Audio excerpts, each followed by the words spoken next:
Животот како алкохоличар за мене беше пекол, но исто така и за моето семејство. Крадев, се тепав, имав предизвикано дури и сообраќајна несреќа.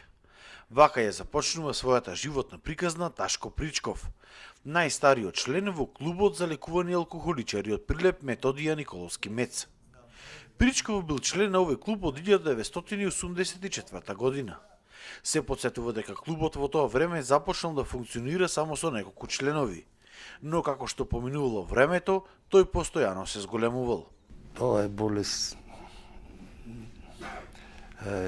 пекол за целото семејство, за самиот алкохоличар, за околината, во фирми на работни места. Катастрофа. Дома не се знае дека постои човек. Фактички.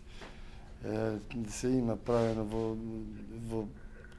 во тоа време, лично за мене, да кажам, сум имал многу од секакви негативни работи. Би се случило собрајчајки да направам, би се случило да украдам, би се случило да тепачки да направам. Сето најлошите работи се случуваат во време на алкохолизма.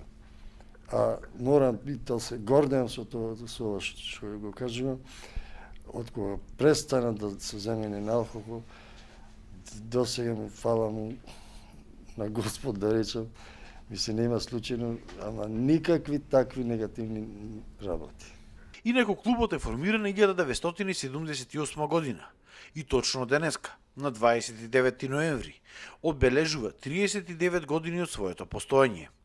Низ него во текот на сите овие години поминале над 3500 абстиненти. Моментално клубот брои околу 60 на членови, од кои 30 се редовни и секој вторник имаат состанок. Председателот на клубот Стојан Мечев вели дека оваа установа е неопходна за Прилеп, затоа што имало голем број семејства кои тука добивале помош.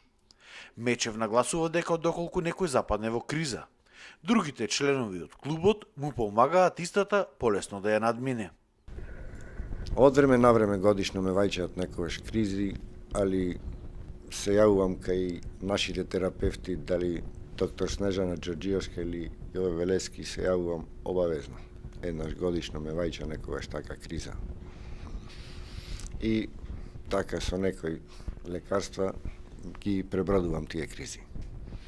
Како се одлучивте да доаѓате тука пред 9 години? Како се одлучив? Благодарение на некои членови овде, што се сега редовни членови, како Ташко, Перо, успеа некако да ме убедат дека клубот е стварно некое место, па така ме убедија, појдов до болница на некој тактика некако, појдов, ми рекоја 2 дена друштвачен преш, меѓутоа останав 10 дена и од тогаш веќе се осетив, мислам, се спријателив, се здружив со нив и до ден денеска се дружиме и така 9 години без никаков рецидив. После толку време, со една реченица, како би го пишале алкохолизмот? Пекол. Алкохолизмот не бев ни на небо, ни на земја, како да кажам. Сега, од кога престанав, сосема подруг амбиенто и дома и доверба стекнав кај луѓето, инаку под дејство на алкохол немав никаква доверба кај луѓето. Еве и сега сум преблагодарен од досегашната, мислам. Семејството? Семејството одлично се осеќа, не е како што беше порано. Татко сум на 2 деца, имам черка, внуци имам, се дочекав, мислам, кој нема да си дочека. Петре Стевановски, кој 25 години е абстинент, напишал и книга за сето она што еден алкохоличар го доживува. Книгата се вика Без алкохол, здрав живот. И во неа биле сместени животни приказни на повеќе алкохоличари. Периодот додека пиел, вели дека не го нарекува живот. Тоа е импровизација на живот, тоа е само измачување, тоа не може да се рече живот. во секој ден, во секој момент кога очекуваш да ти се деси нешто најлошо или да си нанесеш болка самиот себе си до степен на самоубиство, значи не е тоа живот. Ти размислуваш за да се уништиш, а не некаква перспектива во животот да имаш. Тоа е животот со алкохол. За разлика на животот без алкохол, тогаш имаш перспектива, имаш визија за иднина, имаш визија за младите како да му помогнеш. Сето ова мислење јас го добив од овој клуб, од покојниот терапевт и во најблиската околина што ми беа пријателите и терапевтите. Сите тие ми дадоа до знање дека само алкохолот е причината за ненормален живот. Кога сватив тоа, почнав да прибележувам кој што доживеал во животот и полека се збираше овој материјал. После 22 години го собрав сиов материјал и ја издадов оваа книга со намера да му помогнам на идните алкохоличари кои навистина треба да му се помогне. Стевановски вели дека алкохолизмот е најголемата причина за зголемувањето на бројот на семејно наследство. Тие како клуб се бореле и со тоа, но досега немало разбирање од државата, бидејќи не сакала да вработи постојан терапевт во клубот. Ние се бориме против тоа семејно насилство, но за жал не можеме да најдеме разбирање од компетентните институции и не сме моćни да помогнеме на народот. А за жал многу народ би се спасил ако му се дај приоритет да оживи овој клуб, да се најдат терапевти кои редовно ќе работат со овој клуб. За жал досега нема ни еден помислено да донесе терапевт кој активно ќе работи во овој клуб. Да биде активен 24 сати. Мобилен за овој клуб и да можеме да работиме целосно со нашите искуства да ги пренесеме, да му помогнеме на народот. Клубот моментално функционирал на волонтерска основа, со 50 денари месечна членарина. Специјалистот по медицинска психологија, кој работи како терапевт во клубот, Јован Велески, им помага на овие луѓе и вели дека пред се член може да биде на клубот само оној кој за секогаш се откажал од алкохолот.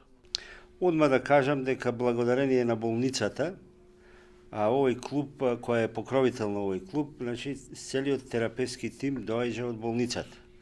Болницата дури и помага околу патронажното возило кој во овој момент не е во функција, значи со кое абстинентите ги посетуваме критичните абстиненти и алкохоличари за да ги убедиме да дојдат понатаки на третман. Генерално после болничкиот третман се доаѓа во клубов и кој во суштина се врши обука на абстинентите како да се справат, рехабилитација и понатаки кога ќе дојдат во една зрелост, истите тие абстиненти се котерапевти, значи се терапевти кои му помагаат на луѓето кои што имаат проблем со алкохолизмот. Европската регулатива е многу јасна по однос на ова прашање и ако те запри полиција си возел алкохол, например во Словенија, ќе мора 4 до 5 сеанси да посетуваш ваков клуб, што е многу практично бидејќи ги учи луѓето да не се занимаваат со алкохол додека возат. И има и многу такви позитивни примери кои што низ европската регулатива, ние тие наши искуства ги пренесуваме и еве 20 години ги внесуваме во Националната стратегија за борба против алкохолизмот од Македонија, на Македонија и акциониот план во кој што се внесени искуствата наши и во кој што Министерствата за здравство, труд, социјала и правда редовно ги бара да ги внесиме нашите забелешки. Клубот бил добитник на многу награди и постојано бил повикуван на разни семинари и конгреси за да ги сподели своите искуства. За клубот биле снимени неколку документарни филмови и биле напишани книги. Инаку, клубот за лекување алкохоличари од Прилеп е еден од најуспешните во целиот регион. Велески вели дека државата треба да издвои поголеми финансиски средства, затоа што тимот кој работел тука со овие луѓе исклучиво работел само на волонтерска основа.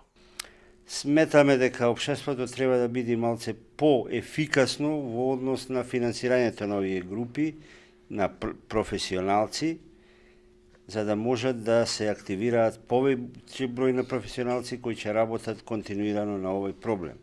Целиот тим кој работи од болницата, во кој спаѓајте докторка Снежана Ѓорѓиевска, психијатар, и јас моментално, главната сестра Винета Димовска, работи на волонтерска основа. Значи, ние доаѓаме овдека, како доаѓаме со наши пријатели, се посетуваме на овој состанок, разговараме на стручни теми, ги решаваме нивните медицински здравствени проблеми и праќаме порака до сите заинтересирани дека сме тука и можеме во секој момент да му помогнеме. Како што кажа нашите абстиненти, тоа го правиме, абстинентите го остваруваат само со 50%, само со 50 денари чланарина, што е еден куриозитет и интерес на целиот свет како тоа е можно. А насекаде овај третман е многу скап, бидејќи еден абстинент, ако легне еден алкохоличар на болница, еден болнички ден кошта 2500 денари, че лежи најмалце 15 дена на болница, па направете сметката колку го е штетата на фондот за здравство. А ако доаѓа овдека, значи, со една минимална интервенција, ние можеме и финансиска инекција, нормално, можеме да се справиме со тој проблем безболно по сите основи. Гревота е, например, дека Прилеп како град на пиво фесто, на една манифестација од културозабавен карактер, не се издвојува 1 денар од една кригла на пиво или од едно шише за да се помогне на овој клуб, а има толку многу можности за финансирање. Сме разговарале, сме барале, се надеваме сега дека ќе биде подобро и во иднина. Членовите на клубот се надеваат дека во иднина државата ќе им посвети поголемо внимание, ќе им оддели повеќе финансиски средства, а со тоа пак ќе се спасат поголем број на човечки животи, кои сега се изгубени поради моменталната ситуација на клубот.